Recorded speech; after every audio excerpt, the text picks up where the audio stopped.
में आकर के शरीक हुए थे। बुजुर्गों दोस्तों मेहमान আমাদেরকে দুইটা ঘটনা শোনাইতেছেন।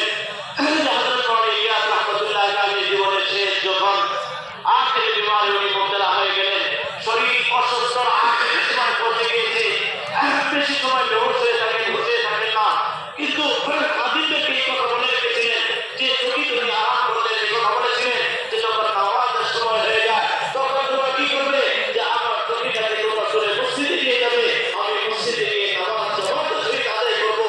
যে আর ওই সময় যখন নামাজের সময় হয়ে যেত আর খাদিমরা ওনার চোখে উঠিয়ে নিয়ে যাওয়া শুরু করতো, তাহলে উনি ডাক পাকে হিলাতে হরকত দিতে আর এই কথা বলতে যে মনে মনে যে দেখো মসজিদে দাখিল হওয়ার জন্য ডাক পা দিয়ে দাখিল হওয়ার জন্য এই যে আমার চোখটা এমন ভাবে দাখিল করো যেন আমার প্রথমে ডাক পা দাখিল হয়ে যায়। এই সময়ের জন্য এই সুন্দরতা আমার জিন্দেগিতে ছুটে না যায়। হুজুররা তো শোনো ব্যাপার করেছে যে দেখি ইন্তেকালে সুন্নতের কি অবস্থা ছিল, কি যে খুশি নেই তবে এই অবস্থা। হুজুররা তো শোনো যে আগে এক প্রতিষ্ঠান ওনাকে ফতোয়া দিয়ে বললেন হুজুর আপনার তো যে অবস্থা নিজের হুঁশ নেই, নিজে চলতে পারেন না, আপনার চলার মতো হাত পায়ের শক্তি শেষ হয়ে গিয়েছে, প্রকৃতিতে শুয়ে আছেন, এখন আপনার চলতে আর কোনো সুযোগ নেই। এজন্য আমি আপনাকে ফতোয়া দেই আপনি আপনার রুমে থেকে আপনার ঘরে থেকে আপনি নামাজ আদায় করবেন।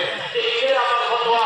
উনি বললেন যে না তুমি এটা কি বলতেছো যে আমি সারা জীবন ইমানের দাওয়াত দিলাম, সারা জীবন ইমানকে বললাম, এখন কি আমি মুনাফিক হয়ে বলতেছি আমাকে বলার কথা, আমাকে পরামর্শ দিতেছে যে না না এটা আমি কখনো করতে পারি না, কারণ হযরত পাক সাল্লাল্লাহু আলাইহি ওয়াসাল্লামের জামানায় এটাই মামুল ছিল যে যারা সুস্থ ছিল, যারা মুমিন ছিল, তারা সবাই মসজিদের জামাতে শরীক হতো।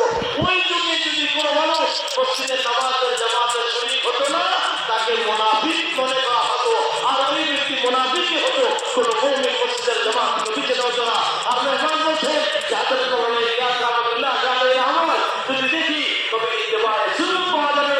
এইটাই হুজুর পাক সাল্লাল্লাহু আলাইহি ওয়াসাল্লামের জিন্দেগি থেকে উনি শিখেছিলেন যে হুজুর পাক সাল্লাল্লাহু আলাইহি ওয়াসাল্লাম নিজের জিন্দেগির আখেরি সময় এমন অবস্থা হয়ে গিয়েছিলেন যে চলার ক্ষমতা ছিল না, কিন্তু হযরত আব্বাস হযরত আলী রাদিয়াল্লাহু তাআলা আনহু যে কাঁধের উপর ভর রেখে যে উনি যে পা হেঁচড়ে হেঁচড়ে মসজিদে গিয়েছিলেন, আবুবকরকে সবক দিয়ে গিয়েছিলেন যে না মশক্কতের রাস্তাকে অবলম্বন করতে হবে, রুখসতের রাস্তাকে অবলম্বন করা যাবে না। इसलिए हम इस बात का हासिल करें कि अल्लाह के रास्ते में निकलकर सबसे ज्यादा हमें इस बात की मशक करनी है कि हम अपने हर अमल में सुन्नत पर अमल करने वाले बन जाएं।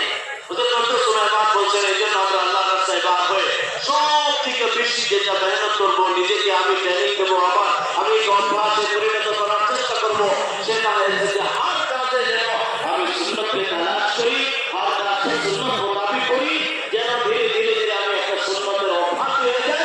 এইটাই আমার জমাতে বার করার বা বার হওয়ার আমার প্রধান উদ্দেশ্য। সুন্নত पर और जायज पर अमल करने को एक मिसाल से आप समझो। हुजूर अकरम सल्लल्लाहु अलैहि वसल्लम ने फरमाया जिसका पायजामा टखनों से नीचे होगा मा अस्फल मिनल काबैन मिनल इज़ार बिन्नार, यही से जहन्नम की आग दहकाई जाएगी।